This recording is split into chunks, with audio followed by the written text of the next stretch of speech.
Good evening, and welcome to another live stream with the Eclectic Radical. I'm Chris Richards, the Eclectic Radical. With me, as always, is my friend and co-host, Alex Suarez. And our guest tonight is my comrade, Rachel, who some of you on Twitter may know as Squidly.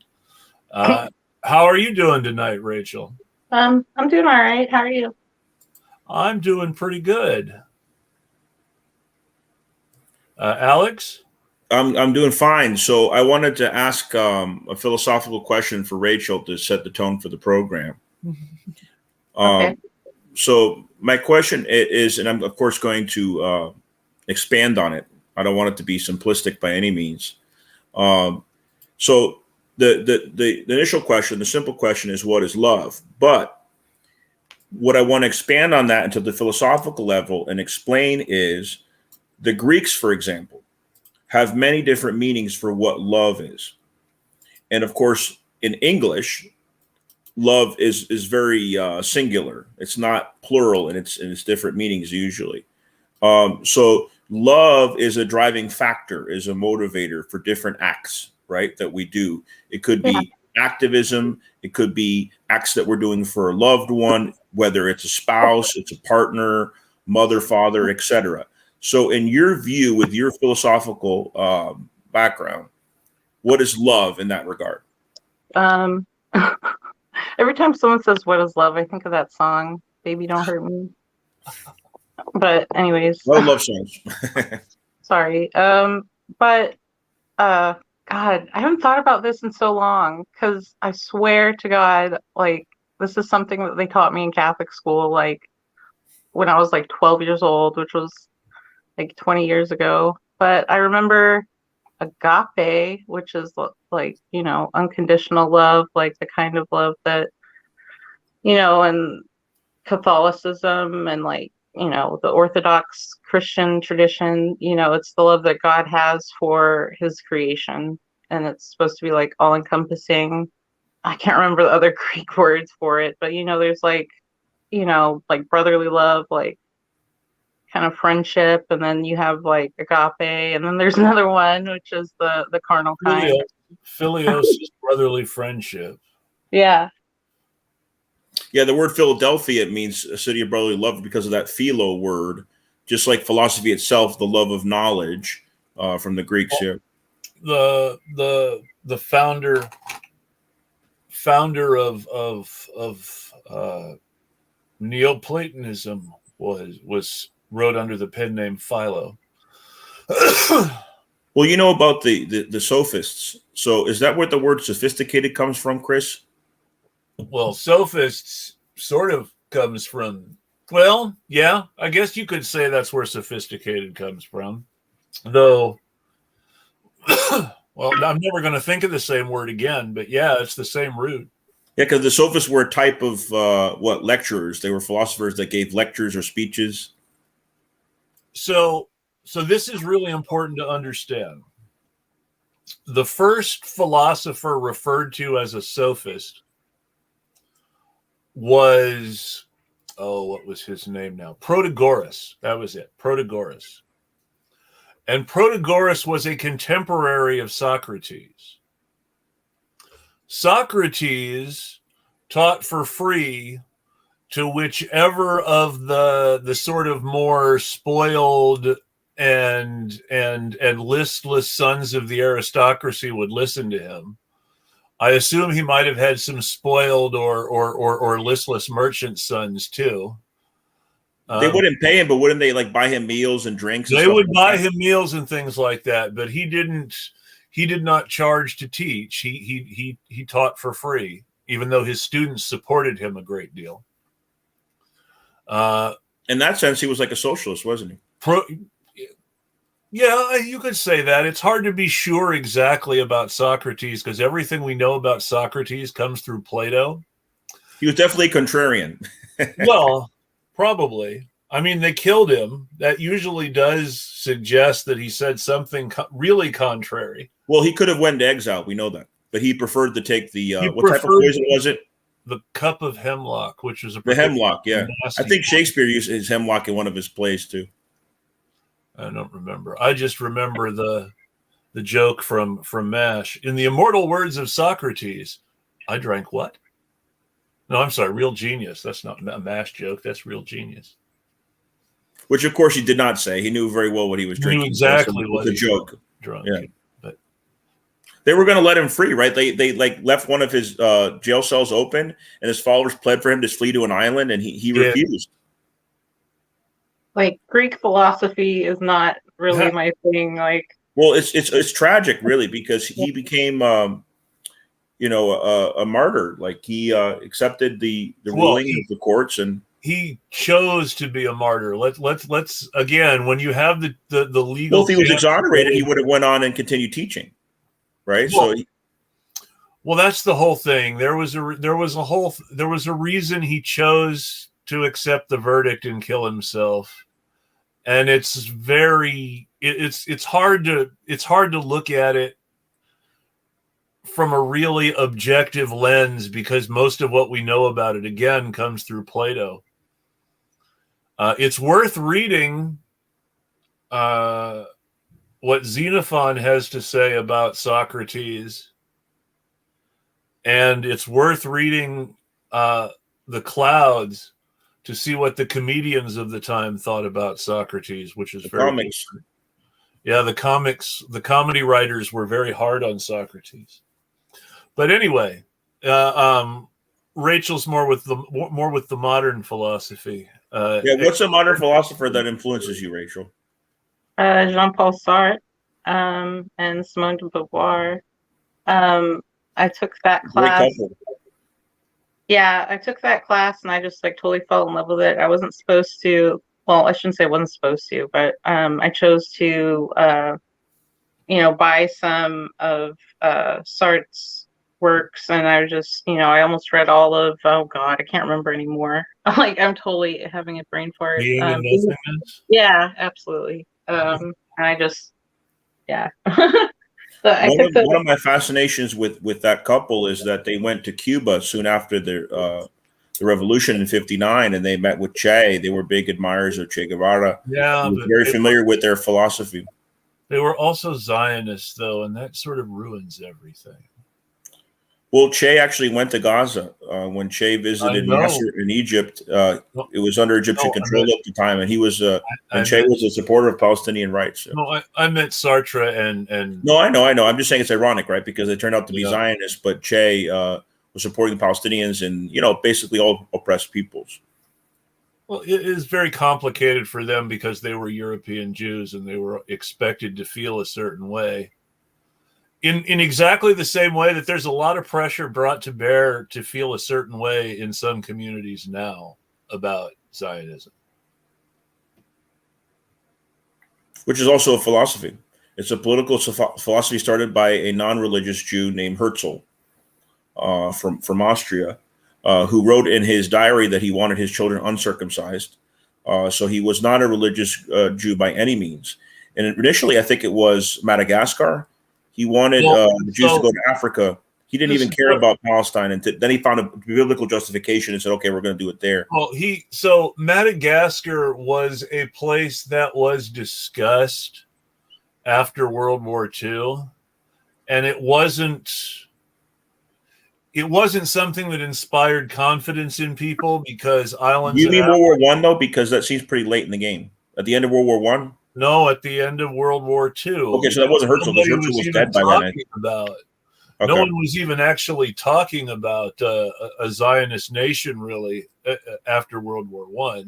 That started after World War II.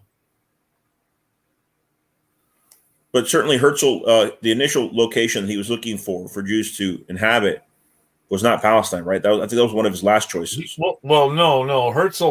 Zionism was always about Palestine. It was only for a little bit after World War II where people were talking about other places. I wasn't aware of that. But I do know that Herzl was not religious. And according to Judaism, the Mashiach, or the Messiah, has to return in order for Jews to inhabit the Holy Land again. And so Herzl didn't even get into a theological justification. He said, well, this is a political movement. We're going to bring the Jews back there, and that's it. Well, he was totally secular. So, I mean, That's I don't think always he was an atheist. People say Herzl was atheist. That's not necessarily true, but he was at least secular. Yeah. Well, we're getting off topic now. We always do. We're eclectic. Yes, but we're leaving our guest behind, and that's not. Sorry, Rachel. Go ahead. Tell us more about Sartre and the other philosophers. I'm totally off track now, so I'm like, I have no idea. No, we'd gotten sidetracked by Sartre and Beauvoir being Zionists, so that was my fault. Yeah. And that was primarily because of their view of their rather naive view that somehow the settlers and the Palestinians would all embrace and be Israeli together, and that's not exactly what happened. That's not how it works. But plus, there's a difference between Israeli and Israelites, right? Also, I admit that while I tend to think very philosophically, I tend to be inspired more by fiction and anthropology than by philosophers themselves. You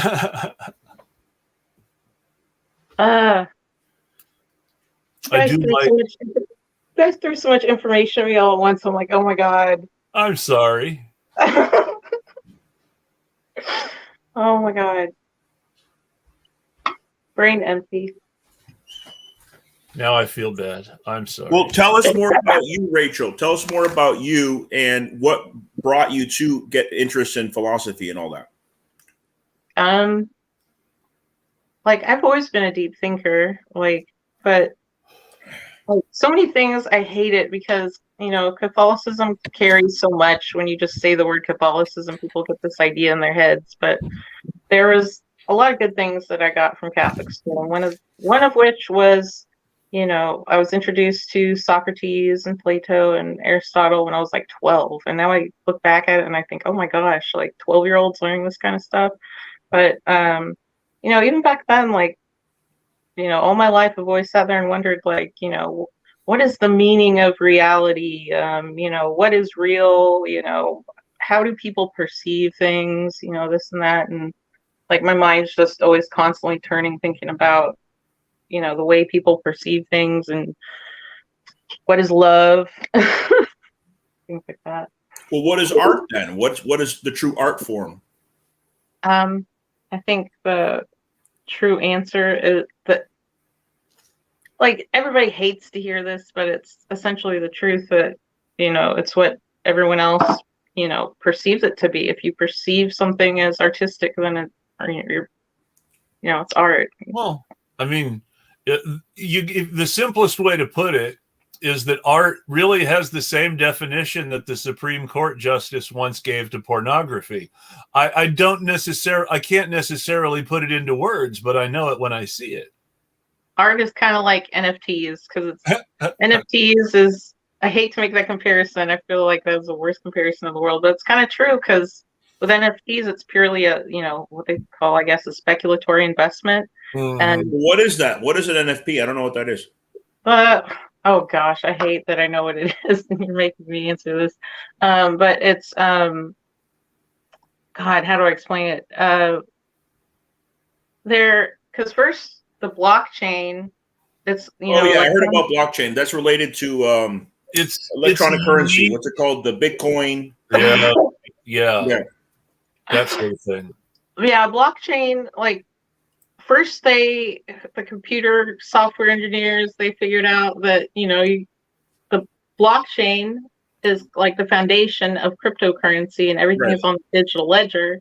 And then I guess somehow they discovered that you can put images into the blockchain, and now that's the whole thing about it. It's supposed to be verifiable until the end of time. Blah blah blah. I don't know. WikiLeaks raised a lot of money through cryptocurrency, so it can be a productive way to raise funds sometimes. So I'm just going to be honest about this. I've said it before. I'll say it again. Currency has a meaning. And with the exception of one or two countries, cryptocurrency is not legal tender and therefore is not actually currency. Oh my gosh. I think one of them was El Salvador, wasn't it? El Salvador is one of them. I just saw some kind of little documentary that a El guy Salvador and Nicaragua. he went around, whoever it was, I can't remember right now, but he went around. Venezuela has cryptocurrency too. They have He their went Used to pay crypto, sanctions. don't they? He went around asking everybody, "Do you accept Bitcoin? I heard that your country accepts Bitcoin as official tender," and literally, like, no one accepted it. And he's like, "I don't know." So I'm Well, not it's sure. a legal term, but let me answer my own question from earlier, and you guys can say if you disagree or not. To me, art is an expression. So it's also by eye of the beholders, it's perception. Like, for example, right? I go to your home. I want to express myself. I want to, have an extreme form of my freedom of expression. And I vandalize it. So some could come and say that vandalism that was done, that's an art form. Like, let's say I went to the home of a banker, right, who was corrupt. And the authorities didn't want to do anything about it. And I went and I spray painted the word in big red letters, corrupt. What would activists, what would anti-capitalists say to that? They would say that's art form. That's great. You did something. You taught them a lesson. Well, whether or not others would say, "Oh, that's just an act of barbaric vandalism." So it's eye of the beholder. You know what I'm saying? Well, it can be both. I mean, there are people who absolutely think that really good art, that objectively is really good. 9 out of 10 people look at it and say, "Wow, that's art." They hate it because somebody spray painted it on the side of their building. And they just want to get rid of it. I always liked graffiti. I know, like, no one's supposed to like it, and I don't know, like, I'm not a property owner, I'll be honest here. So, like, I don't know exactly how I would feel if someone, like, spray painted my shit with a whole bunch of God knows what. But I don't know. Maybe it's because I went to art history school. I always, like, I don't know. I admire places where you go and you see color. It seems like every city is just like gray, and it's like, I love it when there's a pop of color, like Miami. There's graffiti everywhere in Miami that you go to, and in Miami, there's one artist, he always puts made you look." Yeah. Hey, I'm curious though. You have a tattoo on your hand. What does that mean? What is that tattoo? Oh, Rachel? God, here we go. What are your tattoos? We're talking about art though, right? Tattoos are an art form. I kind of. It's a sun and a moon. Oh, you got both of them. Wow. Yeah.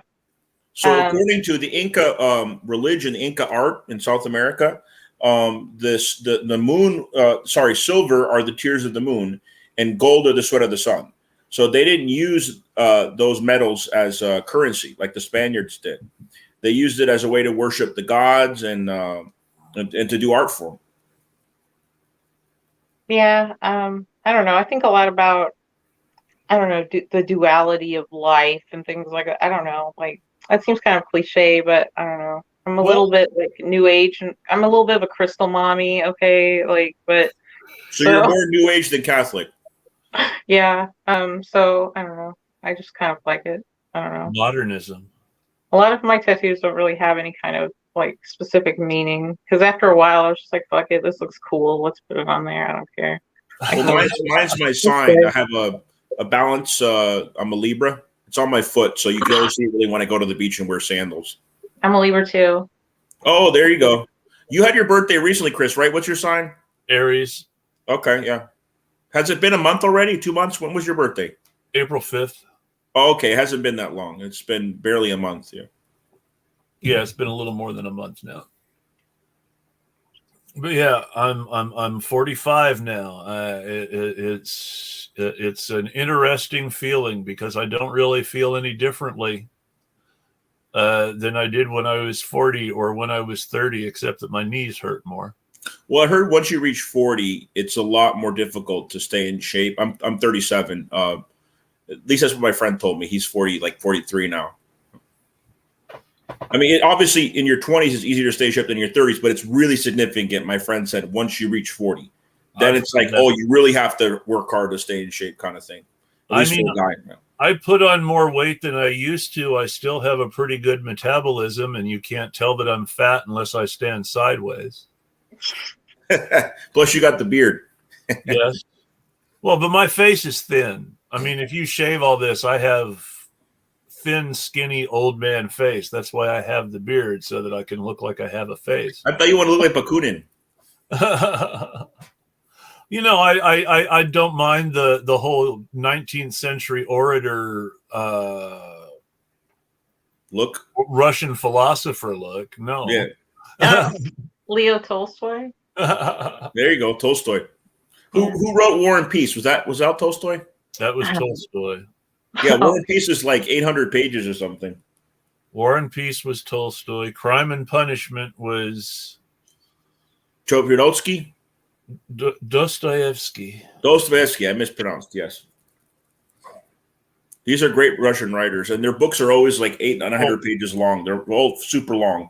I think the longest book I ever read was the biography of Emma Goldman, and it was about 800 pages, yeah. Tolstoy and Dostoevsky were also big Russian Catholic philosophers. So they were against the Russian Orthodox? Well, they were. Russian Catholic is Russian Orthodox. Orthodox Catholic. It's complicated. Yeah, because the word Catholic means universal. Well, yes, but that's the joy of Christianity, is that the church is all split up in schism, and as a result, you have like 9 or 10 universal churches. Yeah, because the Byzantines didn't call themselves Byzantines. That was the name given to them after. They had the Byzantines. They called themselves Romans. They called themselves East Romans, yeah. Well, they just called themselves Romans after a while. They were the Roman Empire. They were the one that was left. They were what was left over, yeah. Because they didn't have the Vandals and the other Germanic tribes that got that far east. So, since your favorite philosopher is Sartre, Rachel, I'm going to assume you're an existentialist then. Yeah, the whole discussion of, authenticity and inauthenticity, really inspired me, and I think it's a really useful kind of philosophy to tell people about, because let's be real, a lot of people in America, they're really caught up in shame, I guess, from puritanicalism or whatever. So I feel there's power in authenticity, So I've never really understood existentialism. I've always looked more at political philosophy rather than that type of philosophy. If you could explain to our listeners the basics of existentialism and what your particular interpretation of it is as well. Oh God, I've never been on anything. My thing is my brain is so empty right now. I can't explain it. It's my brain just entirely dumped when I came on camera. So I've been kind of Well, maybe Chris can allude to some things, and then I'll help jog your memory. Chris, okay. Existentialism, the basic definition in your view. I'm not the right person to ask because I'm not a big fan of existentialists, but. Well, you can say what your criticism of it is too, what your understanding of it. I'm gonna rather than jump on it and criticize it right away, I'm gonna try to give a fair explanation. And basically, existentialism is the idea that there isn't really any special, magical, secret meaning of life. Oh yeah, life is what you make your own meaning. Exactly. You have to choose what means something to you, because there is no magical special meaning. And I have some issues with it. I think it's too individualist. I think the idea that we should all be choosing our own meaning sounds good in a nice liberal way.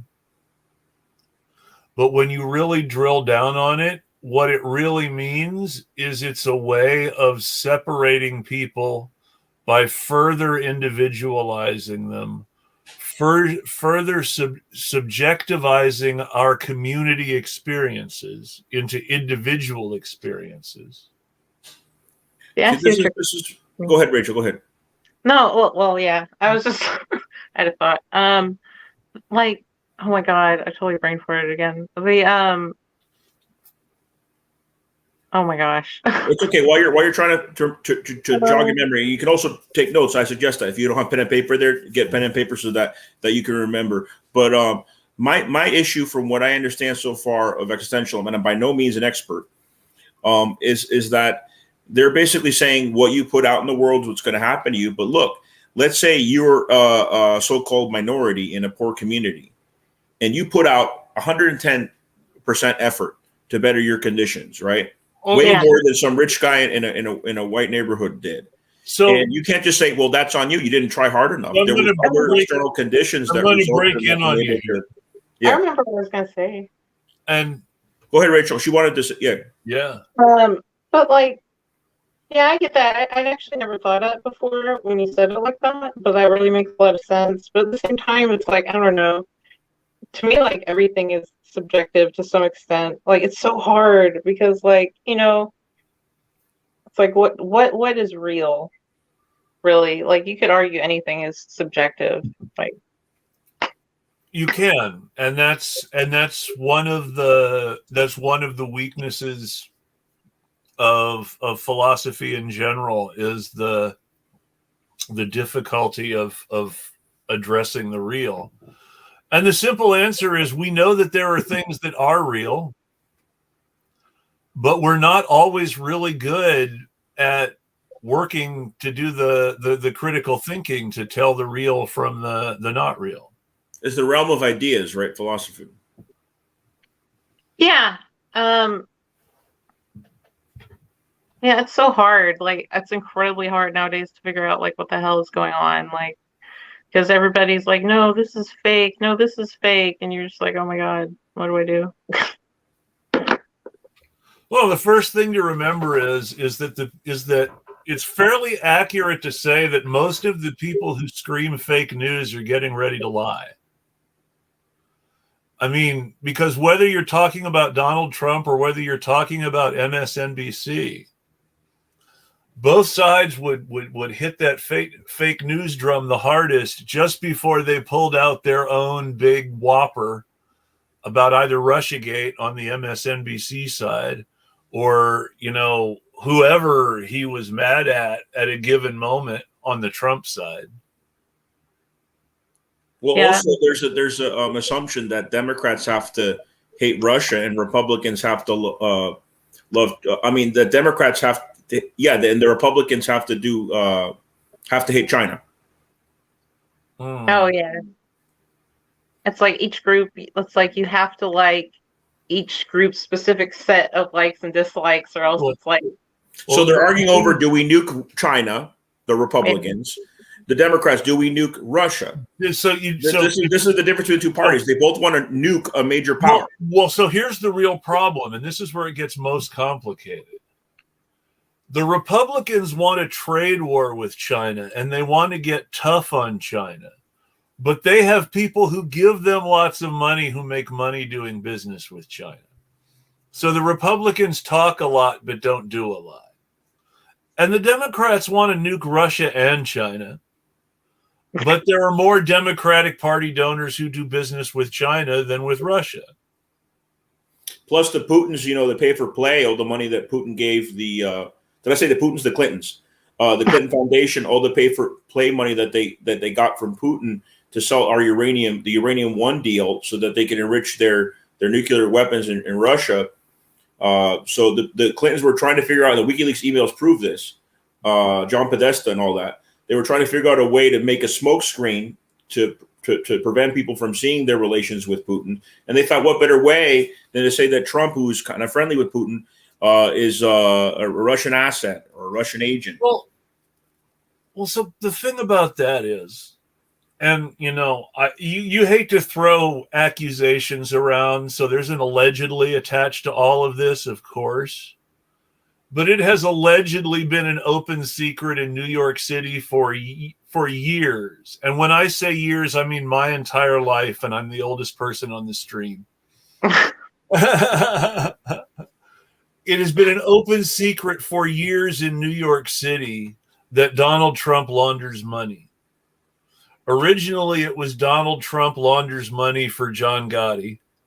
And then later on, it was Donald Trump launders money for the Russian mob. And he's been just real quick, what I said was not New York City for years. But I'm not disagreeing with you, but just real quick, what I was saying though was not alleged, because I read the emails between John Podesta and Hillary Clinton, and they said, how can we take care of this so they don't look into uranium one? And I'm not quoting, but this is what it said. I don't have it in front of me, but it basically said we need to find a way to make Trump, who's friendly with Putin, look like a Putin asset somehow, so they don't talk about uranium one. So this was actually something that was in the email. No, I know. I'm just saying is that in and above that, I mean, Trump, the supposed FBI case for him being a Russian asset was his history of laundering money. Okay. Because the official story of the U.S. national security state is that everything in Russia comes back to Putin, and that means all the Russian mafia bosses personally answer to Putin, and the Russian mafia is an extension of Putin's will. Which, of course, is false. Most of the Russian oligarchs abroad are not involved with Putin. Well, that's the whole thing, is that the people who run the Russian mafia are people who are not inclined to respect any government authority. That's correct. It's literally part of their sort of religious philosophy as expressed by their organization to spit on the idea of law and order. Well, it comes from their anti-communism. They were thrown out by the Soviets. Yes. And they thought they were going to come back and control Russia, but Putin put a stop to that too. So they hate him as well. Well, yeah. Well, I mean, the Russian mafia, yeah, there were a lot of anti-communists and who became mobsters because they didn't feel like they had any other options, and they used Western contacts to run the black market and stuff like that. I will admit my philosophy tends very much towards critical realism. Like I said, there are things that are clearly real. If nothing else, the fact, and you can say, well, none of us can really be sure, but the very fact that if we are having a hallucination, then we are having a shared hallucination of each other, and not just some solo hallucination by ourselves. I mean, you can tell the difference between actually dealing with other people and with not really dealing with other people, but just different versions of yourself with other people's faces in your dreams. They're not the same experience. There's a reason we talk about things in the real world being dreamlike, and it's because they're different in the dreams. Well, also, you have to ask the question, what is consciousness? And once you answer that question, you have to answer, what is collective consciousness? Oh, gosh. Well, so, and this is where I start to get into the point where when people break it down this far, I understand why they want to break it down that far, but it's kind of a waste of time, because clearly we are conscious. But isn't consciousness just energy? And if we consider that energy exists, we have to consider the collective energy, how we're all connected, right? Well, I mean, we know that we're all connected for anthropological reasons that have good material roots that our Marxist-Leninist friends would appreciate. Which is that people did not have the biggest claws or the sharpest teeth or some fancy poison, and they had to cooperate to not be killed. So when it comes to the dialectic, what I disagree with Marx on, because I'm not an orthodox Marxist, I think he was right about most things, but not everything. So my particular difference with Marx, one of them, is the dialectic, because the dialectic says that that there is no soul, that we're just just material beings or whatever, and I think it doesn't make sense because I'm not religious by any means. I'm more spiritual, and there's spiritual philosophy. But I'll give you a good example. Let's say somebody walks into a room and they're in a terrible mood. Okay, everybody in that room was having their own individual moods, right? Let's say the mood in that room was calm, was normal. Somebody walks in. They don't necessarily walk in aggressively. They walk in just as slowly as everybody else. They don't say anything. Automatically, the whole room feels the bad mood. Okay? I mean, that just always happens. Somebody comes in they're really bad mood, the whole room immediately feels the energy of that negative energy, that force that comes in. So how is that explained with just us being material beings? Oh my gosh. Like that's so hard to explain. Like, so let me put it this way. Well, you try first if you want. Sorry, Rachel. Well, like going back to before when you were talking about like what is consciousness? Like medically speaking, I mean I kind of have a little bit of experience about this. I had a family member die of brain death. So I hear that. yeah, well, anyways, it's just what it is. It was a long time ago. But anyway, I know there's some religions that think that that your consciousness is not necessarily in your brain, it's in like your heart, I guess. I'm not sure. Yeah, but like it's undeniable that your brain, like the parts of your brain make you who you are when you're looking at it from a purely biological perspective or physical perspective. Well, and I think that that's mostly true. I reject pure biological determinism. I think that's been debunked pretty well by what happens in the real world. Not everybody gets along with their biology very well. Well, there's people that have had heart transplants that have reported personality changes as well. And they say there's a connection between the mind and the heart, even though they're organs, but there's an energy there too. The ancient Greeks believed that everything that the brain does was actually done by the heart. I didn't know that. I knew that they thought the soul was in the mind, but I didn't know that they connected to the heart. Yeah. The Romans knew that, recognized the brain and didn't have a clear idea of what the heart did. And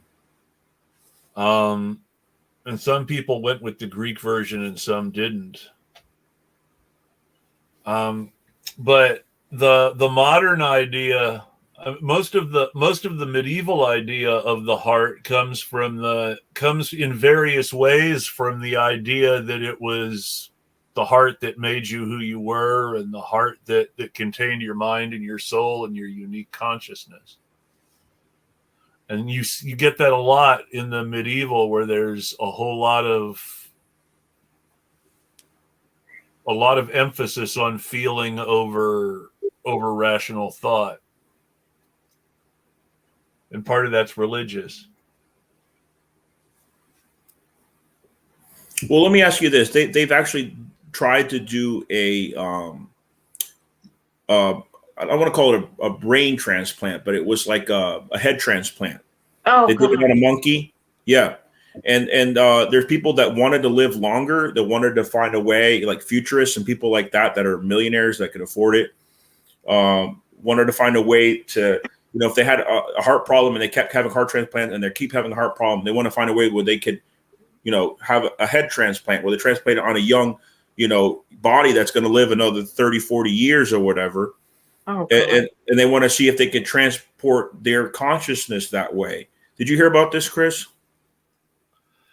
I've heard of some of the various silly ideas that were floating around, so-called cryogenics, for a while, where they thought that in the future they'd be able to bring somebody's head back on a robot body or somebody else's body. Or they successfully did it with the monkey. The monkey lived for a few minutes, but would the monkey be thinking of itself in the new body? I don't know.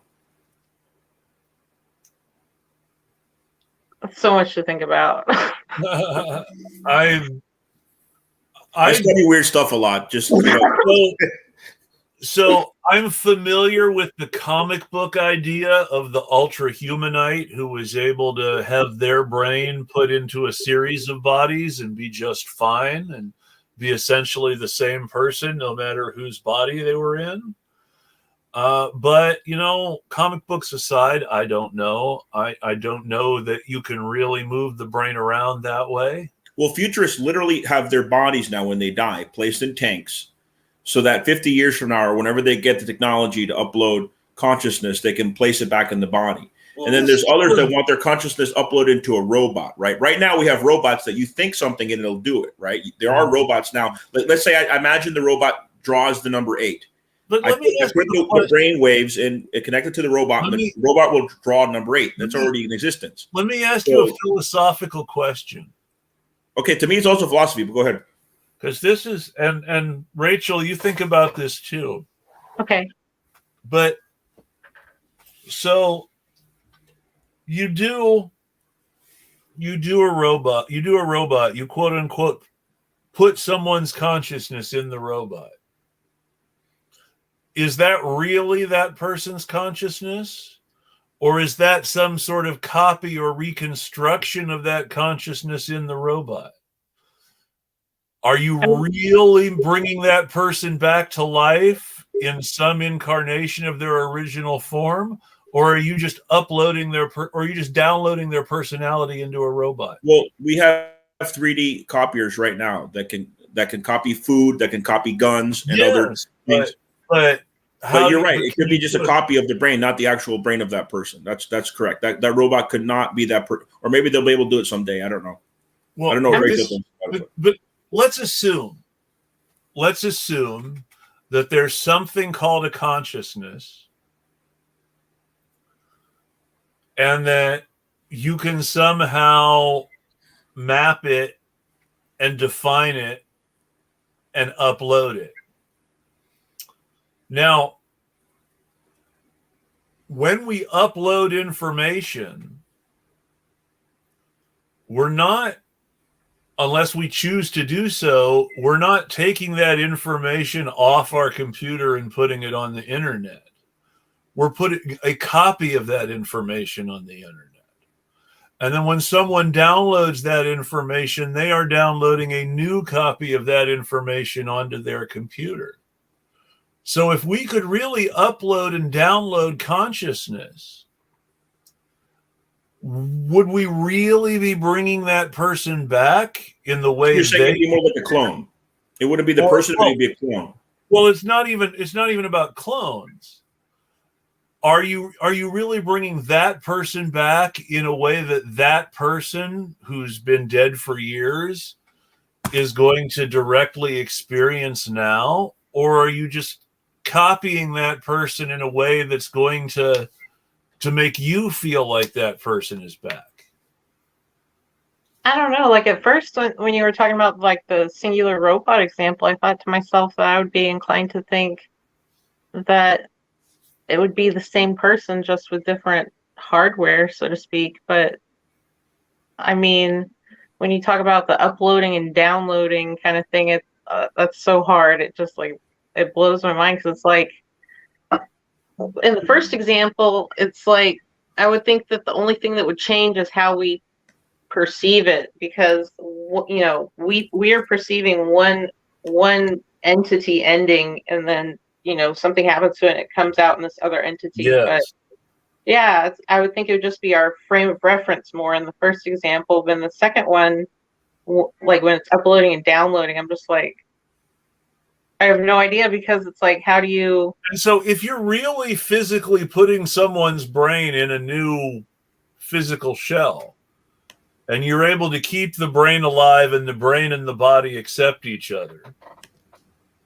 then, that's the same person. I wouldn't dispute that. Yeah. That's fairly straightforward. Chris, quick question. Yeah. Has anybody in the YouTube comments asked us anything about this stuff or had any comments? Well, this isn't completely wrong. There it is. His sign is trouble. Tell him what your Myers-Briggs personality is. I will too. I don't know if Rachel did it.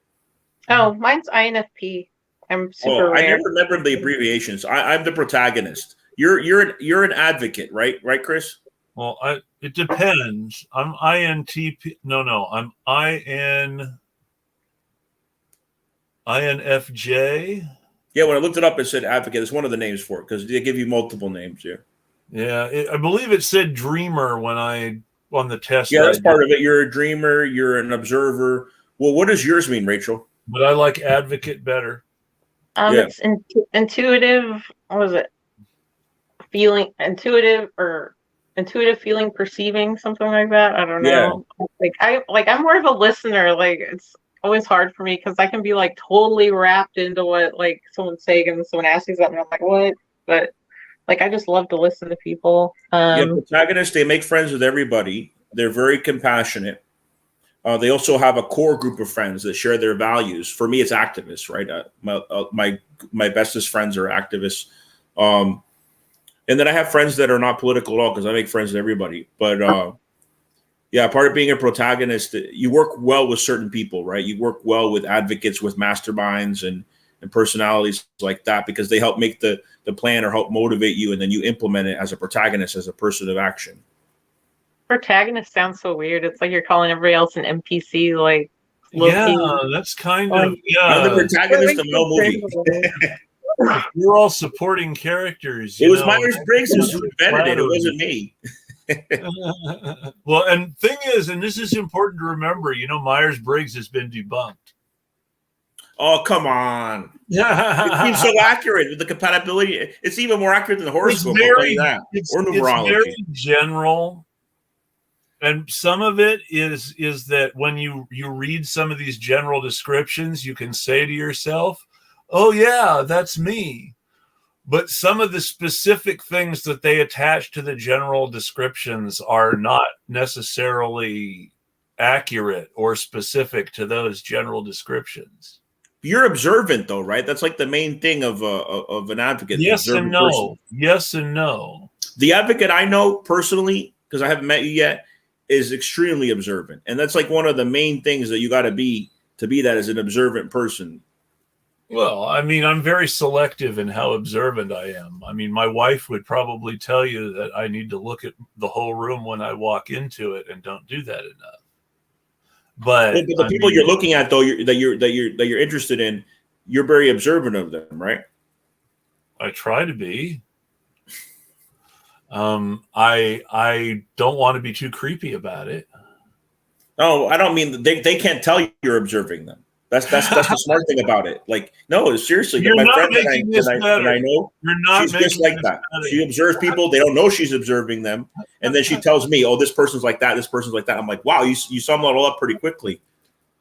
I'm the kind of person, I'll just like appear into the room and they're like, whoa, you're here? And I'm like, yeah, like, I don't know. I just kind of like apparate and dissipate at will, I guess. I don't know. What was yours again? I don't know. I know I'm INFP, but I lost track. Yeah, you said you're intuitive, right? You're an intuitive. Yeah, it's like, but I'm confused. Like, who's the advocate? Who's the? Okay, so he's an advocate. I'm a protagonist. I'm an INTJ or INFJ. INTJ. I don't know what mine is. For the advocate. Is this a person who's a dreamer, an advocate, right?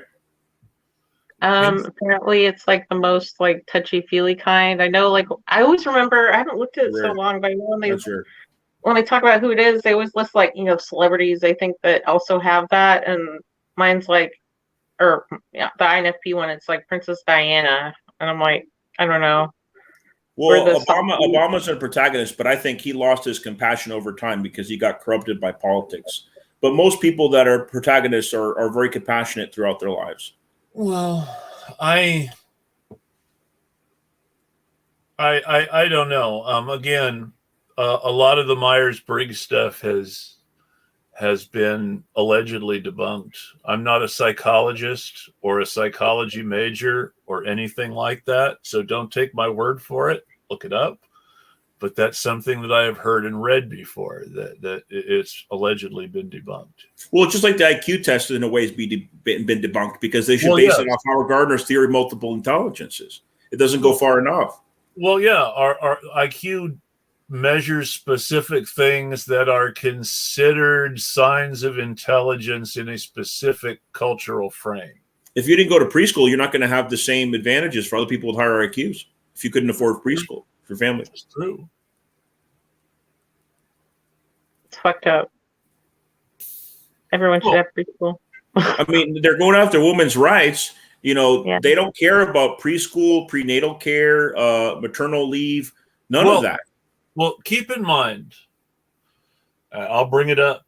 I meant to talk about it more on previous shows. I feel like it's coming to the table late, but you know, they just passed a bunch of really nasty anti-trans laws in places like Texas and Florida and Missouri and Tennessee.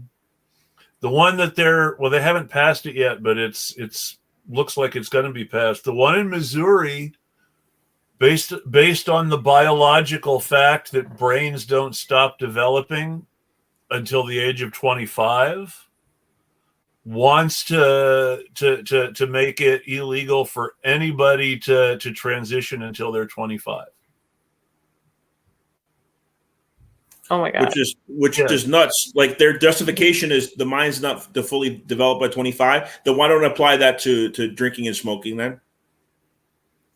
Well, I'm sure they want to. I mean, these are the people who are against everything, so I'm sure they would like to move that to 25 too. And there might be an argument for moving drinking and smoking to 25 that there isn't. They did move smoking in most states to 21 now. But their idea is that allegedly that somewhere between 19 and 25, who you are as a person is going to drastically change. I think it's 80% of your personality is formed by age 3. Really? I don't know. I've heard both ways. I know things that have changed me as far as the way I perceive things and react to them. But I don't think my basic personality has changed that much. I've grown, and I've learned to control certain aspects of my personality and indulge others. But I mean, I still have the same general strengths and weaknesses that I did when I was 16. For example, Martin Luther King was very timid, very shy, but he was a great public speaker and spoke with great confidence to large groups of people through his profession and through his activism. Yes, but he couldn't prevent from feeling shy, because that's his personality from his childhood that would never escape him. Exactly. I've heard some of the greatest actors are actually really introverted. And I'm thinking of Johnny Depp in particular, but I read something at some point that said that actually a lot of these really successful actors are actually introverted, and that seems kind of like counterproductive. Well, they had to play multiple characters in their rooms as kids, you know, being lonely and isolated. And so they had to act out multiple people and characters in their room to keep themselves entertained. They ought to do a study to see how many actors are only childs. But yeah, I mean, that makes sense to me. Well, Danny Kaye, I mean, also not just introverts, but angry, nasty introverts who hate having their lives compromised by fans. Danny Kaye was notoriously hostile to fans, especially children, and would charge for autographs or refuse them outright at a time when it was considered rude not to give people your autographs, and could actually get you in trouble with the studio. And it was part of Danny Kaye's, you know, special independence and personal power that there wasn't a studio that could bring him to heel on this. But he was nasty to people. In Leonard Nimoy's second autobiography, he starts off with this very moving scene of Danny Kaye refusing to give him an autograph and just closing a car door in his face when he was a kid. Well, Leonard Nimoy was good friends with my grandfather's first cousin. He was from Boston. That's very Spaceballs. Well, I'm from Boston too, but yeah. No, but that's very Spaceballs. I am your father's uncle's cousin's former roommate. Well, I told you about the other day, and it's in the documentary that his son made, where he died mid-production, Leonard Nimoy's son. This sign here, "Live Long and Prosperous," that came from when Leonard Nimoy was in the temple as a kid. You know, he was Jewish. and his father brought him to temple, and he said, "Keep your head down, don't look up." They were doing a secret prayer. He looked up, and all the Jews had their hands like that. And so when Leonard Nimoy was hired to do Star Trek, he told the producers, "I want this sign for me," and that's how it came about. Yes, I like Star Wars and Star Trek both. I actually always, as a kid, loved Star Wars, but I started to grow up appreciation for Star Trek too. What about you, Rachel? Star Wars or Star Trek? Don't tell us neither. We'll get a heart attack. I mean, I leaned towards Star Wars when I was a kid. I saw, all the original movies, and then when I was about 12, I think the fourth or fifth one came out, and then I stopped watching them. So yeah, the Phantom Menace was kind of. Was that Natalie Portman, the one here? Yeah, that's the one with Darth Vader as a kid. Oh, that's more recent then. And Darth Vader as a kid is kind of a weird concept in the first place, and deciding to introduce him that young, though I know that it was always in his mind that Jedi started training that young, was when did they start training at 12? It was very jarring, and I think it was 12. No. Anakin was considered too old to start the training because he was already older than the little kids who had already started training with Yoda. So it was before age 12. Basically, Bar Mitzvah's at 13. Basically, I hate to say it, my impression in the first three movies, and Rachel, if you haven't seen Babylon 5, I apologize. But the Jedi Order is kind of like a less evil Psychor. In Babylon 5, Psychor is the secret CIA-like organization of telepaths that regulates other telepaths, but also do really weird, twisted, dirty tricks for the U.S. government. Proto-fascist. At that point in the future, the Earth government.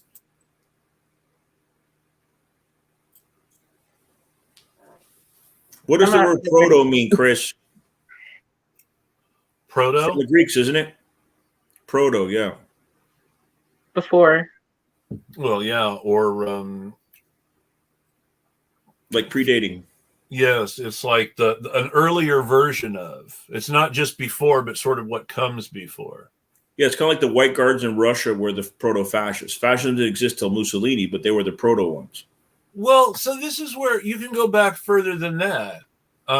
In France, after the fall of Napoleon, after the fall of Napoleon III, you had in France what they called revanche. And even though the person most associated with revanche was a right-wing general who was nicknamed General Revenge, the idea was extremely popular over the entire spectrum of politics, right and left. And Clemenceau was very fond of who was the prime minister of France going into World War I. Clemenceau was very much into revenge as well, despite being on the general political left of the French government at the time. So what years were the Second Republic? Was it 1880s, 1890s? The French Second Republic. Yes. It was after it started it started after Napoleon III fell again. So yeah, 1870s, 1880s. Yeah, exactly. So the 1880s is when the U.S. Constitution was written, but the French Revolution was before. 1780s. I'm sorry. You're right. 1780s. So but I'm saying 1880s is like really close to when World War I started. So just to get perspective, just a few years before. World War I was 1914. Yeah, 1914. So, you're talking into 1890s, the French Second Republic and all those battles happening. And that's only like not even 20 years before. Well, and that was what it was Paris all Commune about. and all that. Yeah. It was that was a lot of World War I on the French side was about revenge. I mean, it's and more people should know this now.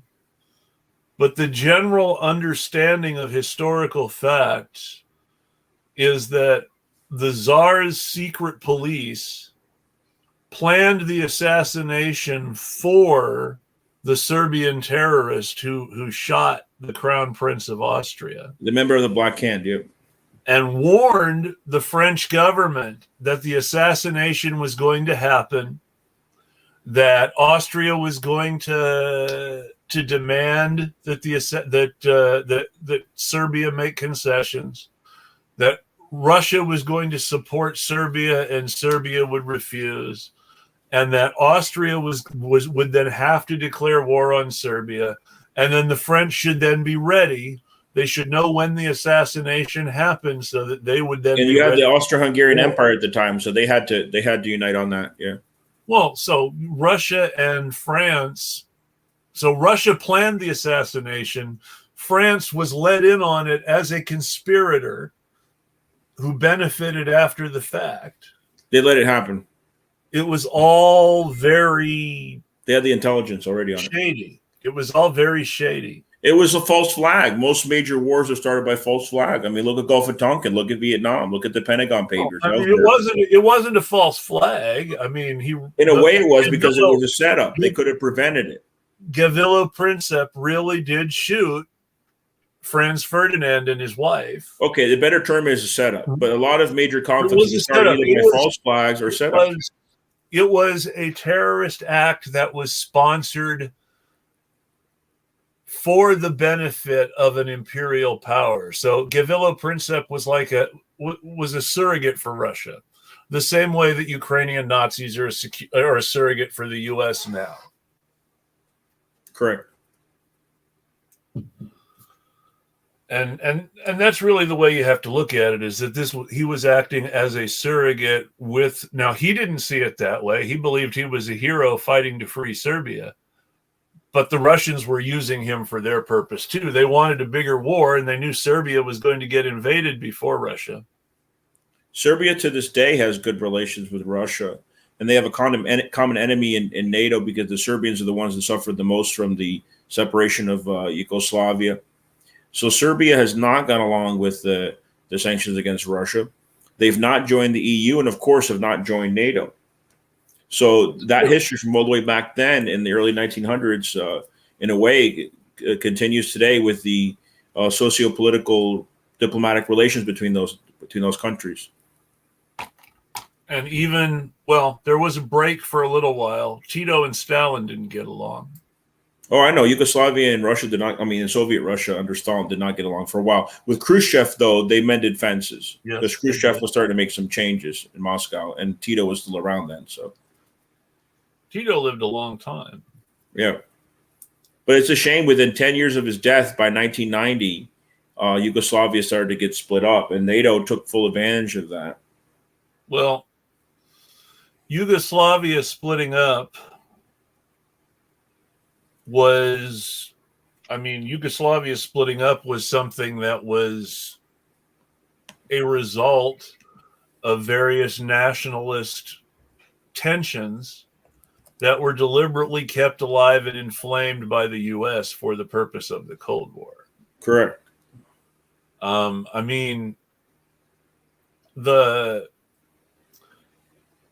Most of the events that really made Serbians and Croatians enemies had to do with things that happened during World War II, and not anything that happened when they got their independence from Austria in the early 20th century. By the way, I just looked it up, and Tito lived to age 88.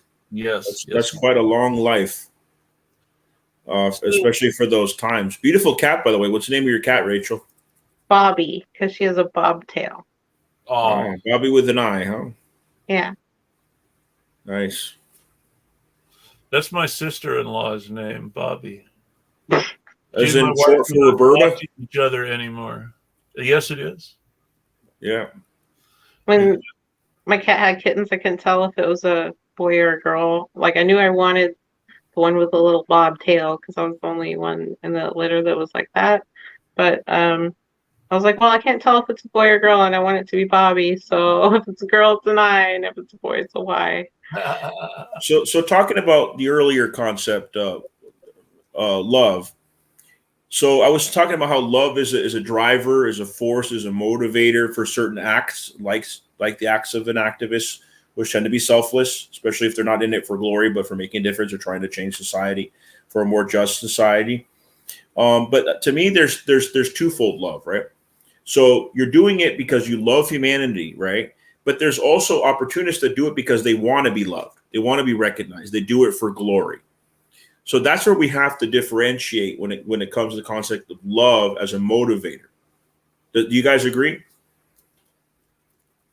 Yeah. I mean, not everyone. In fact, I mean, some people would say most people don't do things for the right reasons.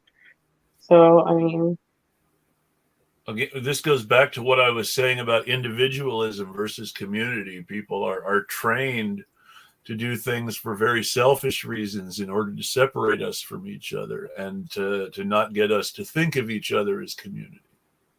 Divide and conquer. I mean, Yes. community is part of the word communist, isn't it? It is. That's true. So I always say when I say the word communist, I mean it more like an anarcho-communist. I'm not an anarcho-communist. I'm a socialist. But obviously, when I say communist, I don't mean it in the Stalinist form or authoritarianism.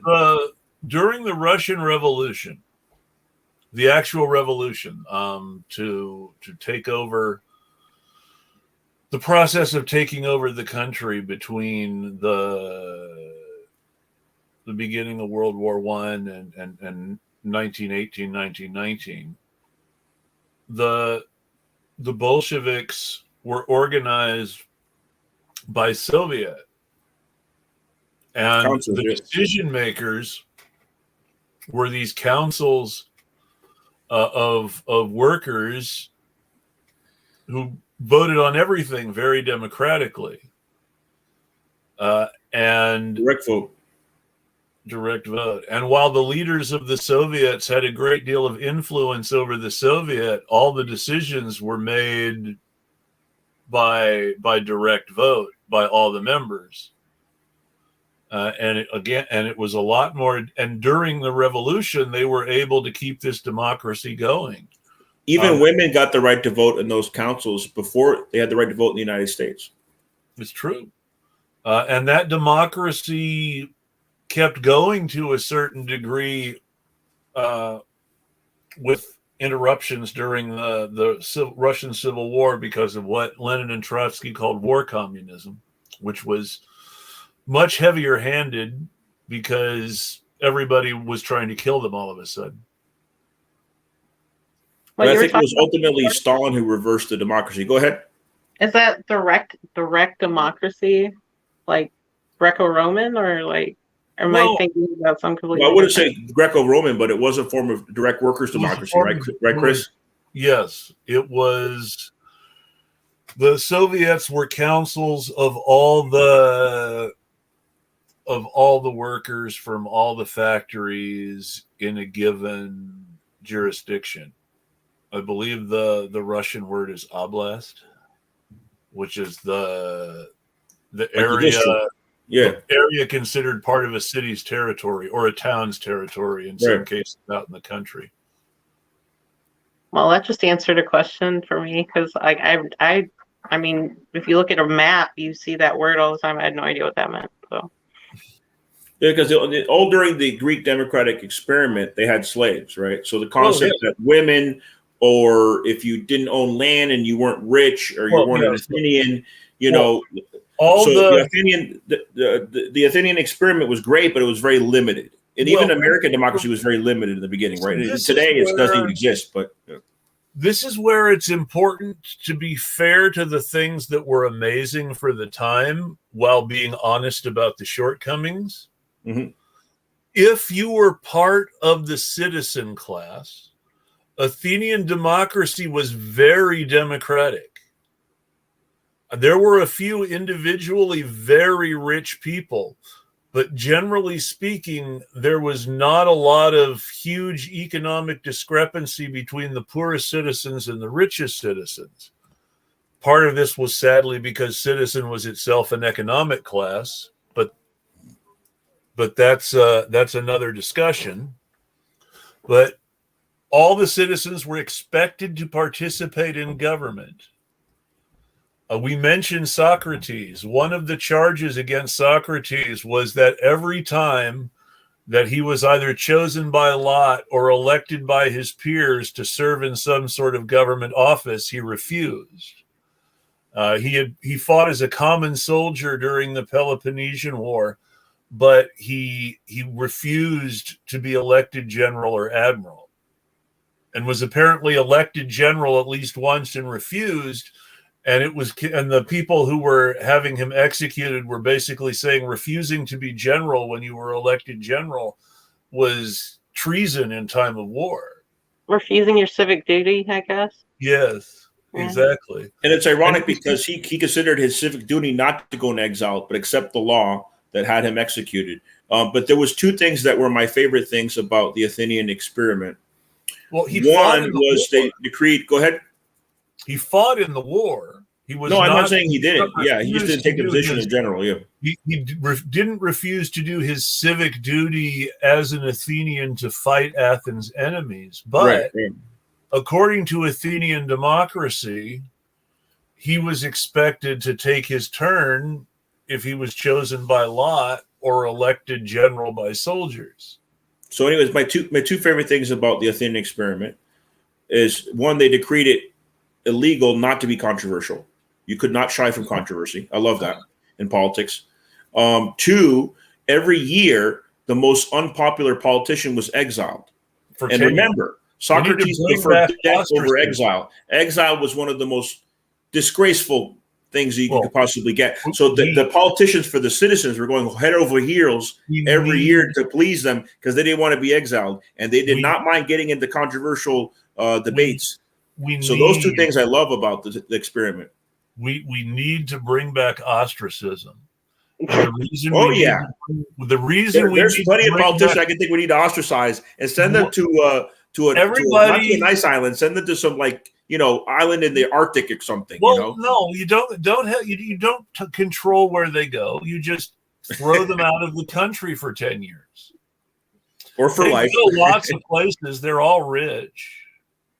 If it's fascist, to just exile somebody, I don't know. It was democratic. You voted on who got ostracized. Well, yeah, that's right. But the most unpopular politician got voted out. Literally out. I would support it. No, regardless, I would support it.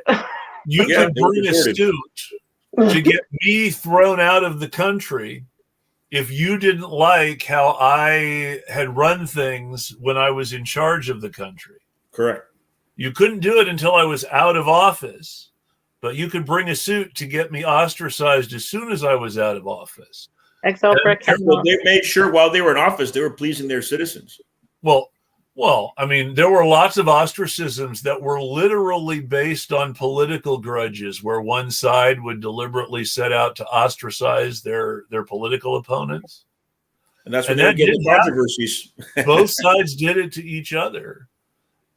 But it was normal. It was considered part of the fair politics. And the simple fact is, all our politicians deserve it. Well, isn't the word drama a Greek word? The word drama was literally invented by the Greeks. So they would get into political dramas and squabbles and controversies, and they wouldn't care. Even the best of our politicians today would deserve to lose the ostracism vote if it came up. You've got to figure. One that show up for the Amazon union, right? You've got to figure that bringing ostracism back would have a really good effect on the U.S. Republic. If you were going to try to save the Republic by a reform, bringing ostracism back would be the one that might be able to save it. Well, Alaska used to be part of Russia. Just send them to Alaska, Send them to a gulag in Alaska. No, gulags are totally different than ostracism. I'm being silly, but yeah. I know, but ostracism, you don't take any of their stuff because remember, we're still in a liberal country where we haven't.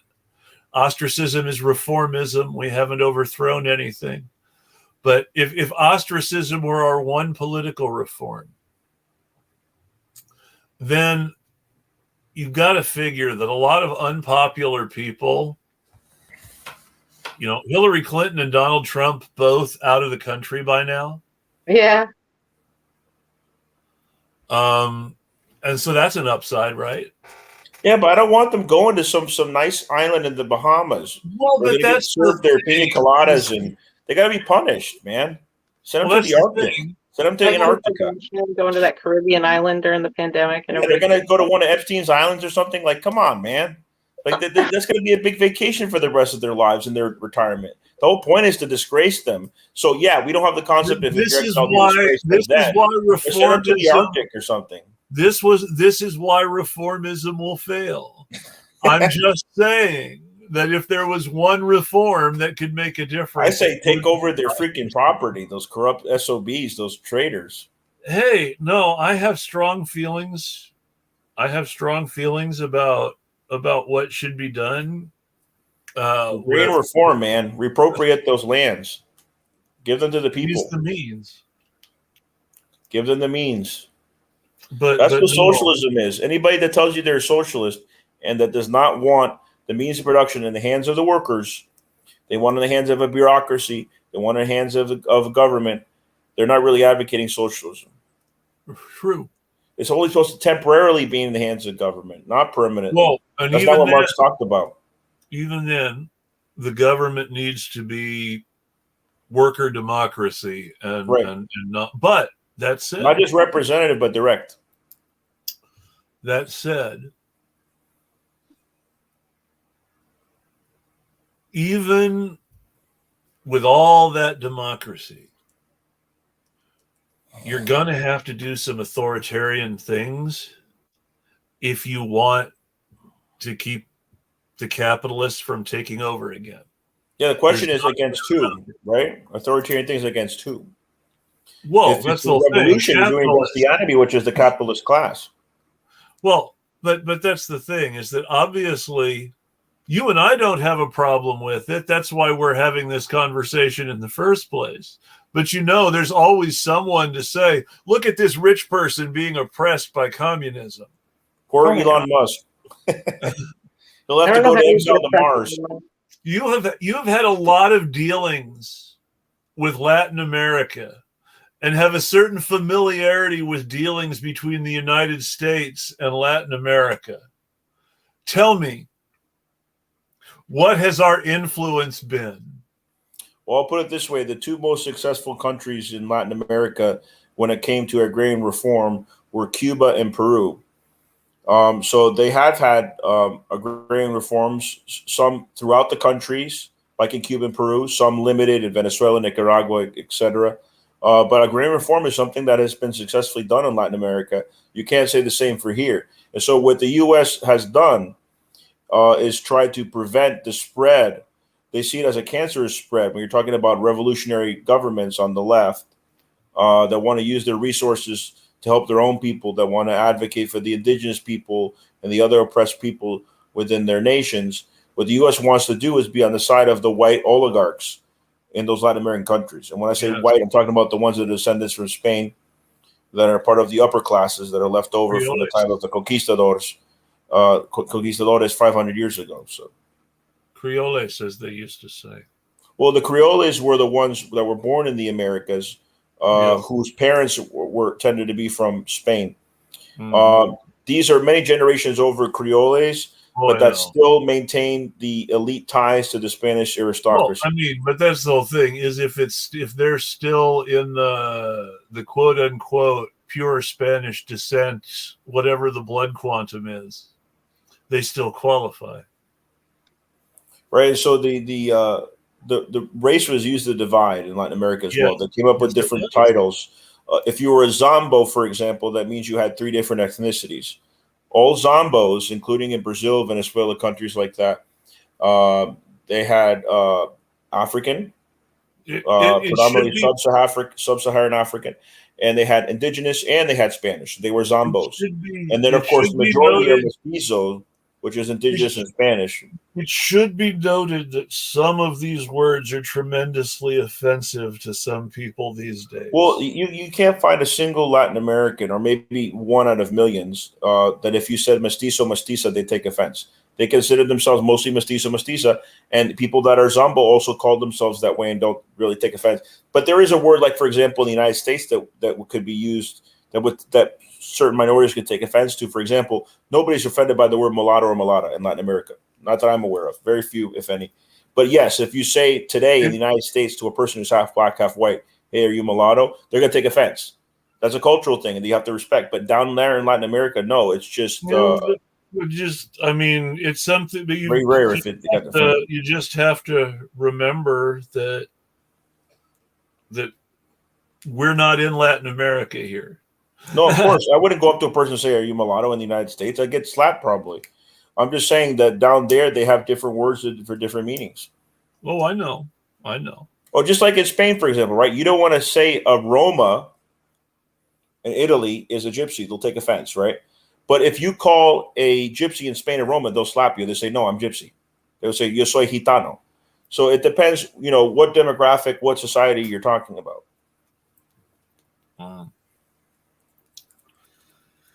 But yes, people get very sensitive in different cultures. I've learned this through traveling through various countries, that they will slap you over certain things. Like, for example, do not go to Barcelona and tell them that they speak a Spanish dialect. They will come at you with something because they consider their language, and it's not very similar to Spanish, much more similar to Catalan, French or Italian. But the Catalan language is not Spanish. Oh, they're very proud of that fact. It's not Spanish at all. No. I mean, they're both Latin-based languages, but I would say most of their words are similar to French or Italian, the Catalan language. It's more similar to French. There are two traditional Catalan counties that went from Spain to France in the 1600s. Well, there's three provinces in Catalonia, which is pronounced Catalunya in Spanish and in Catalan, although it's spelled different in Catalan than in Spanish. There's Girona, which borders France. There's Barcelona, and then there's Tarragona in the south, which borders Valencia on the coast. And I've been to Tarragona and Barcelona. Tarragona has a giant Roman Colosseum on the beach. It's beautiful. And Barcelona looks a lot like Montreal or parts of France. It has very similar modern architecture. Haven't been to Girona yet, though. And of course, in Spanish, they would call it Girona. But because they take more like the French pronunciation, they say Girona. Oh, and that makes a difference. And Roussillon in France was used to be one of the Catalan counties. There's also Basque French territory, not just Basque Spanish in Spain territory. Yep, it's true. But Basque has no Latin in it at all. Nobody knows where the Basque language comes from. It's an enigma. It's true.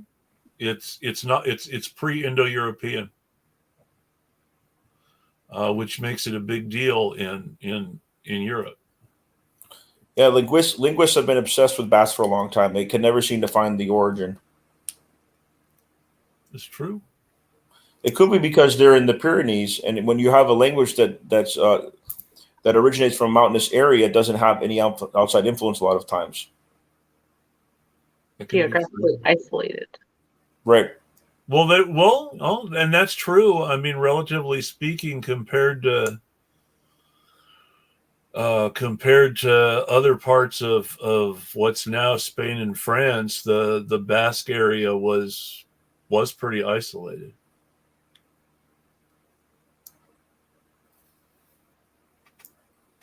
But so the Visigoths and the Basques were at war for a long time. Because somebody said that the Basque languages were Germanic from the Visigoths. No, they hated each other. The Basques didn't want to take any influence from their language. They had many battles when the Romans left, right? Before the Arabs took over. doesn't always mean that there's no influence, but I do know what you mean. Yeah, it's still possible, right? Like there could be a tribe that took over an area after a battle and then influenced their language, but that doesn't seem to be the case with the Basques.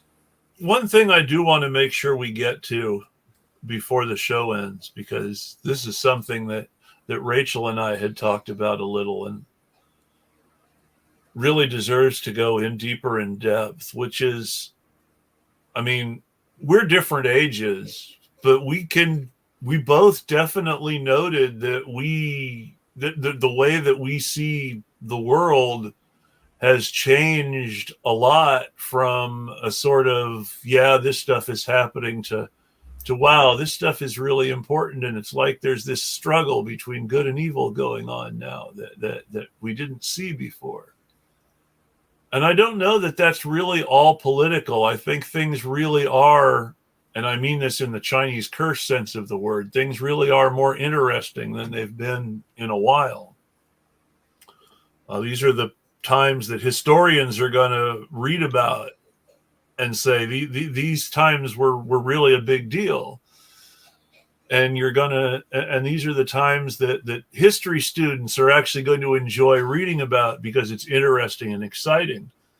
But the thing to remember is, can you think of any period of time that was interesting and exciting where you really think to yourself, yeah, that's when I wanted to be alive. That's where I want to be. There's a lot of it really isn't great for folks who actually live there, no matter how much. I feel part of a lost generation all the time. I think I would have been better suited for the 1960s and 1970s. I would have had a much better time. I would have been much more effective politically. Yeah, and people tell me that. This is not just me. Or you might have been saying, man, you're the wrong generation. Like, what are you doing? Or you might have been 40 years ago. That much more likely to get shot with real bullets. Huh? You might have been that much more likely to get shot with real bullets in the 60s or the 70s. At least you're doing something effective. Like, I just feel sometimes defeatism coming on. I know. Well, but that's the thing is you really can't be defeatist. You have to have optimism. And when I say revolutionary optimism, you can't just feel like you're going to win in the end. But you have to have a certainty that if you keep doing it right, that eventually it's going to work. If you ask Trotsky in 1906, less than a year after the first Russian Revolution failed, if you asked him, hey, do you think you and Lenin will be running the country by 1919? He would have laughed at you. Because Lenin weren't off by then, yeah. He might even asked you who Lenin was, because Lenin wasn't a big deal yet in 1905. Well, I think he met him in London before 1905. He met him before 1905, but they were and they collaborated on some things. Trotsky was a star in Russia at that time. He was president of the country. Trotsky was a big deal. But Lenin was a virtual unknown. He was just a recluse intellectual in London, a Russian emigre, Russian exile. Trotsky was somebody that was exiled, but then went back, and he was a star, rising star at the time. Well, and that's really the thing, is that he was one of the leaders of the 1905 revolution, but he was the only leader of the 1905 revolution who was one of the leaders in 1918. The others were all newer people from Lenin's circle. I mean, like before, when you're talking about being like having an affinity for a era from before or whatever. I don't know. Like, I would never want to live in the past at some point. I think a lot of times people just admire the aesthetics of just that time period is all. But I mean, it's like people talk about how, Americans were just better off in the 1950s. No. Typical heteronormative white married couples were better off in the 1950s. Right. Think of that movie. What was it? Revolution Road? Like, no thanks. There's that went from working class to middle class in the 1950s. But if you were poor, you stayed poor. And Well, if you were working class and a person of color, it was much harder to go up the ladder. yes, it always was, and there was more of a stratified class difference if you in 1950 if you were black than if you were white.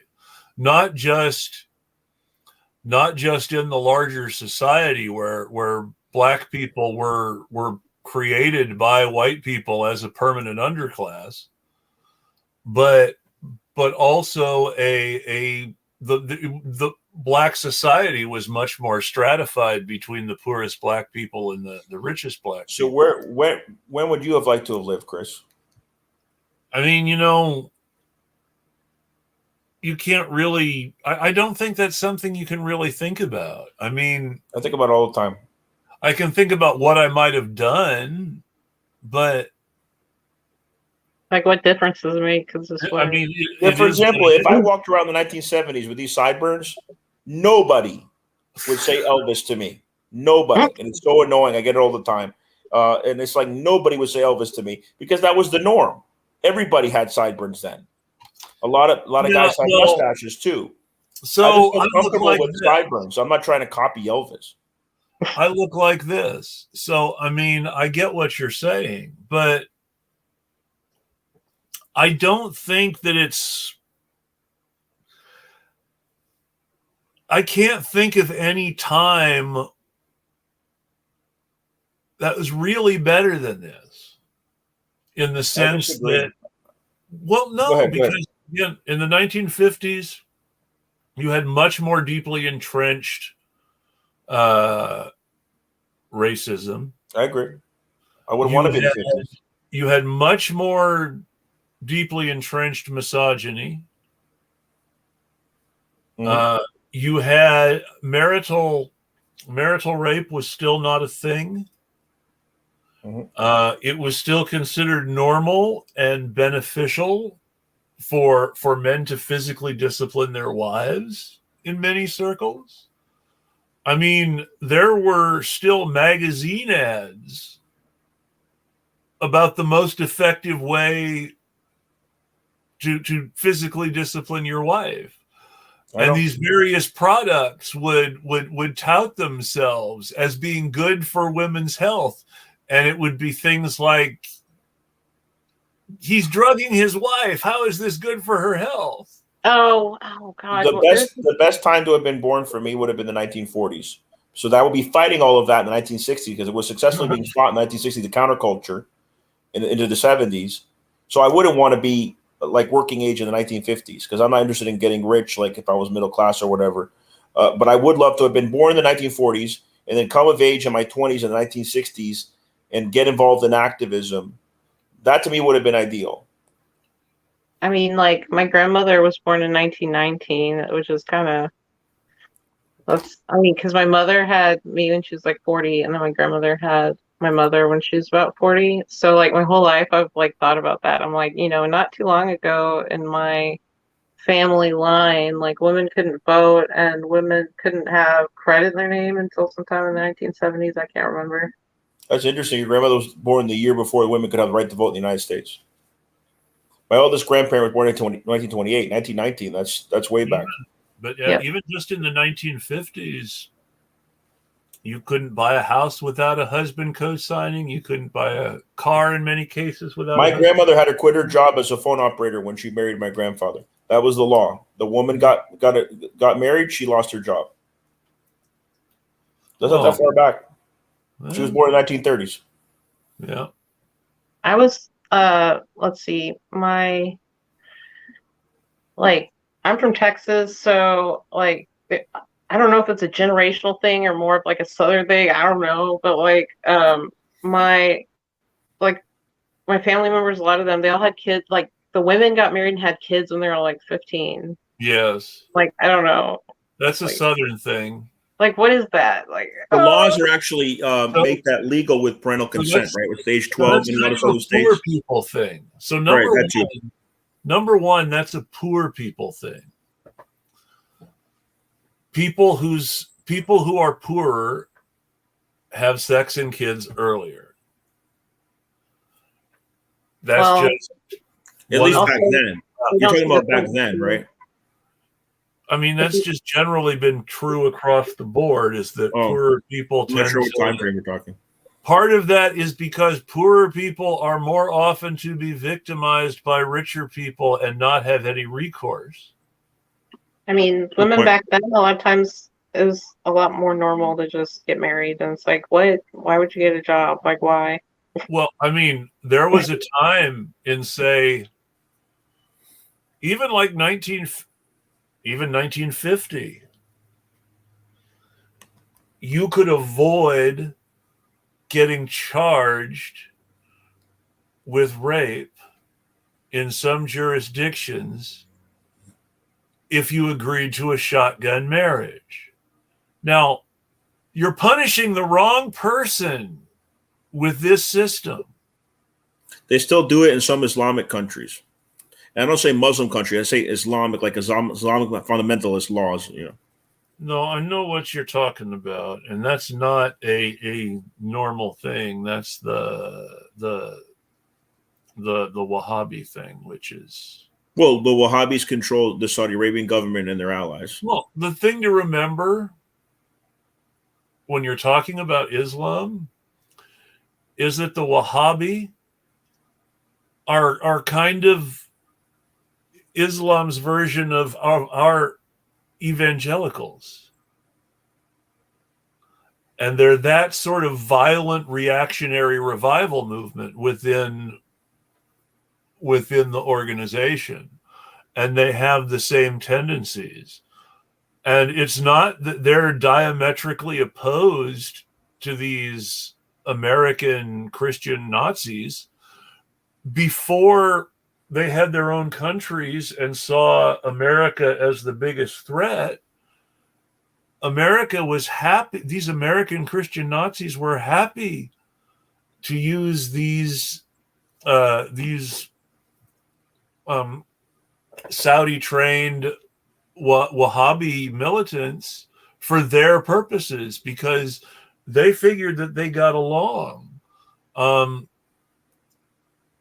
Tom Clancy, in his book about the Afghan war, The Cardinal of the Kremlin, Tom Clancy talks about how the Muslim fundamentalist with the Mujahideen and the Texas evangelical with the CIA both have the same general outlook on the world and the same general morality.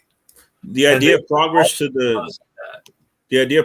Mojave is to the Wahhabi. Sorry, Mojave is a desert. Is that a woman can drive with a male relative in the car now? Oh, you see, we let women drive now. It's such a progress for women's rights. No, they have to have a male relative with them at all times. I didn't know that. Well, the really gross thing is how the Saudi royal family does not follow any of the rules to which they hold the ordinary Saudis. Are you kidding? They have these blonde Russian models in bikinis on their yachts drinking champagne, and they're supposed to be the face of the Wahhabis. The members of the elite around Aramco on the Saudi side and the American oil companies on the Saudi side, they do not follow any of these rules. It's just for ordinary Saudis. Guess who funds Twitter? Guess who funds Twitter? Saudi Arabia. They're members on the board. If Elon Musk doesn't end up owning Twitter, it'll be because of the Saudis. Exactly. They fear him because they can't control him. He's got so much money. And I'm not saying he's a saint or anything like that or really cares about free speech. I'm just saying right now it's a squabble between the Saudi royals and Elon Musk. And the thing to remember is that while Elon Musk is richer than any of the Saudi royals as an individual, collectively, Saudis have more money, though. Collectively, the Saudis control the sovereign wealth fund, which, like, how much of the United States does the Saudi sovereign wealth fund own? What about the Israelis? The Israeli own a lot of parts of the United States. It's exaggerated. Yeah. It's exaggerated for the smaller country than Saudi Arabia, too.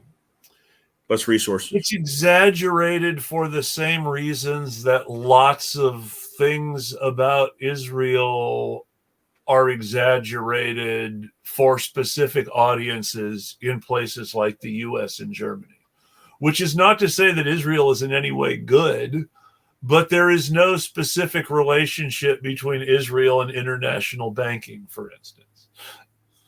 Well, you know, the human rights abuses, when you talk about human rights abuses in Israel, a lot of people, because they come from Muslim background or they're more biased towards the Muslims, they ignore the human rights abuses in Saudi Arabia at the same time. So that's why I'm always very consistent when I'm critical of the Zionist violence against Palestinians and other Arabs. I also say, well, also the Saudis are trying to occupy Yemen. The Saudis are attacking the Yemeni and also violating the rights of the Shia minority in Saudi Arabia.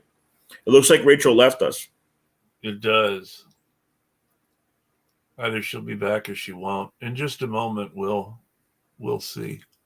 But yeah, you know, the Shia, I believe they're 40% of the Saudi population in the eastern part of the country. I know For example, Bahrain is like 90% Shia, but the royals are Saudi puppets. They're Sunni. And you know, you've had massive protests during the Arab Spring. They don't talk about Bahrain off the coast of Saudi Arabia, but Bahrain is its own country, but that's basically ruled by a Saudi puppet. And since the Saudis can't have a puppet in Yemen with the Houthis taking over there, who are Iranian allies, that's part of the reason why the Saudis continue their operation against Yemen with few allies left. For example, Qatar withdrew, and then Saudi Arabia made it illegal to watch Al Jazeera, which is a Qatari channel. But the Emiratis have gone on with the what's that? And the Saudis and the UAE blockaded Qatar for a while. That's what I'm saying. Qatar or Qatar, they were blockaded by the Emiratis, UAE, and Saudi Arabia because they withdrew from the coalition. They didn't want to go along with the war anymore in Yemen. And then Al Jazeera, their state channel in Qatar, started portraying things a little more on the Yemeni side, and the Saudis then blocked their airwaves from entering the country. And helped feed anti-Al Jazeera and anti-Qatar's sentiments in the U.S. I wouldn't be surprised when Ray Suarez lost his job at Al Jazeera America and all those other journalists. That could have been from Saudi pressure. The Saudis could have pressured the United States to shut down Al Jazeera, just like the Ukrainians pressured the United States to shut down RT America. Well, I don't think they did that because of Ukrainian pressure. I believe they did that because they didn't want anybody to get truth too diametrically opposed. All right, I'm going to say allegedly, okay, Chris? I'm going to say allegedly. But here's my theory. The Ukrainians have to have dirt on Biden. They have to have dirt on Biden because Biden would do everything possible to prevent any attention to Ukraine because of his son's dealings there. So he's giving carte blanche to the Ukrainians because they have dirt on him. And there's other reasons, but they have to have dirt on his son. I'll tell you what I using drugs with Zelensky for all we know. Like, there's got to be a video of him doing something crazy in Ukraine. Hunter Biden.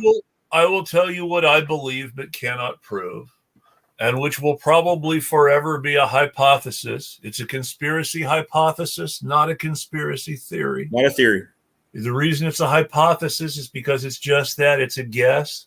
Until it's actually proven one way or the other, it's just a hypothesis. But I believe, I would love for it to be proven or disproven, but I believe that Hunter Biden worked for the CIA. Well, he was like the worst agent possible. He was busy doing crack and trying to go after kids. Well, but so here's the thing. I mean, it's not like there haven't been horrible CIA agents. Well, yeah, Epstein was a pedophile too, but you know, I don't know if Epstein was CIA. He was probably Mossad, but Epstein had connections to the Mossad allegedly. I don't know what the facts are. Well, Ghislaine Maxwell, who was his partner, his lover, his partner in crime, her father was Mossad. That's an open secret. That's interesting. But I don't think her father died in mysterious circumstances too, just like Epstein. I believe that Hunter's drug issues started out as an excuse for him to not be in the military and became a cover and ended up being one of those things that becomes true by repetition. No. Wait a minute, though, Chris. Why would the son of a senator want to be associated with drugs.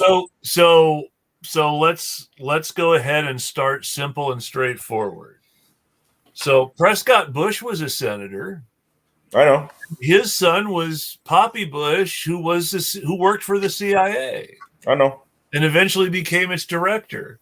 Prescott Bush is a traitor working with the Nazis to try to oust FDR. And the son of a traitor became the director of the CIA. Yeah, the CIA loved Nazis. The CIA, the CIA was formed later, but the OSS and the right-wing elements of the OSS that formed the CIA hated FDR.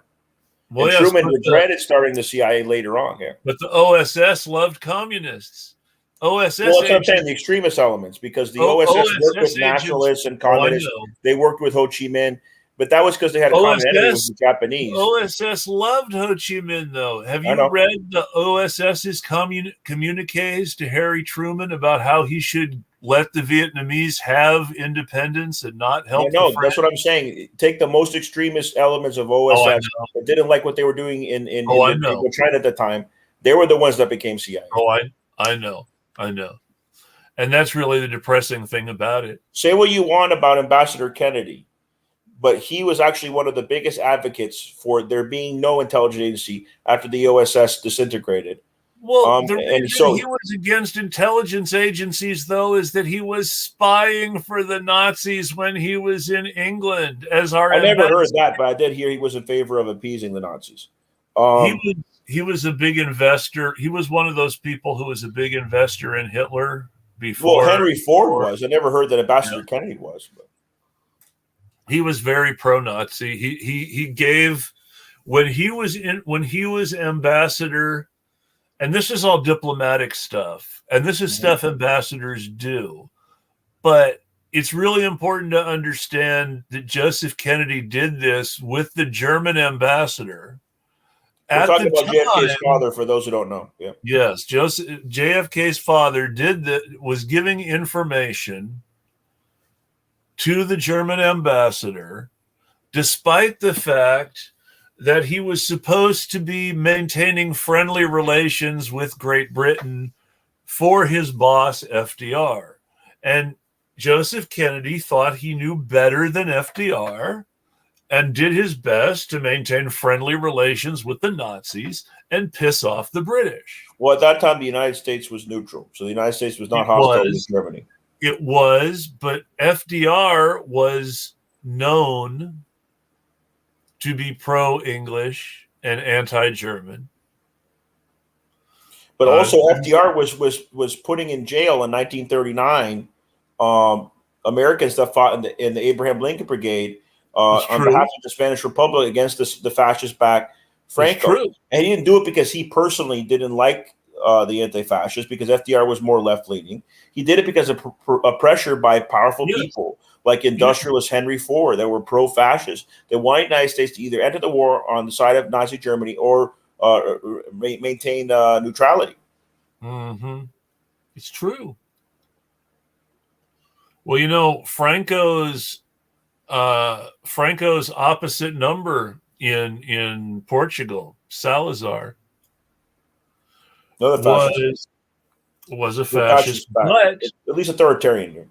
He was a fascist. I don't have a problem calling him a fascist. I have to learn more about Salazar. Yeah.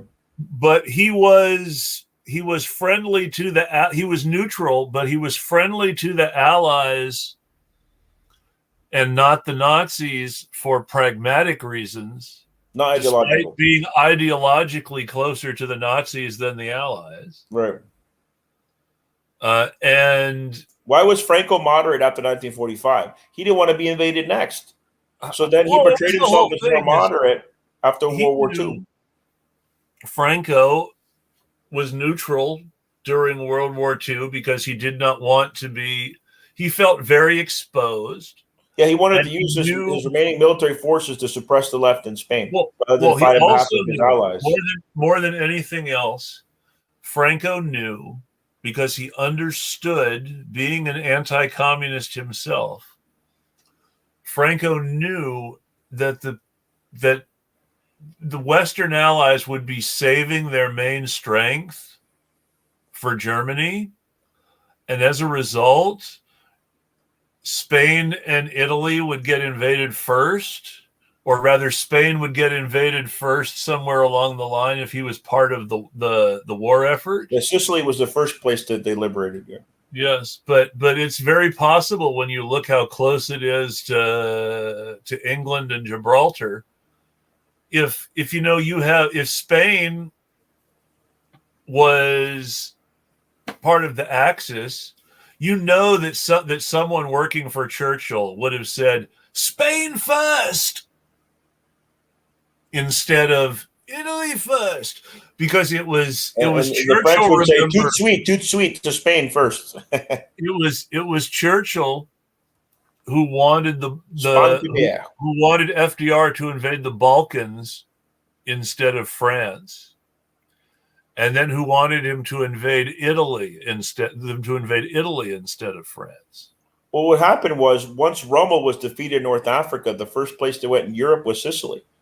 And actually, the mafia helped the United States at that time because they were the number one enemy of Mussolini. Sicily was important in the Mediterranean as a naval base, and they needed it.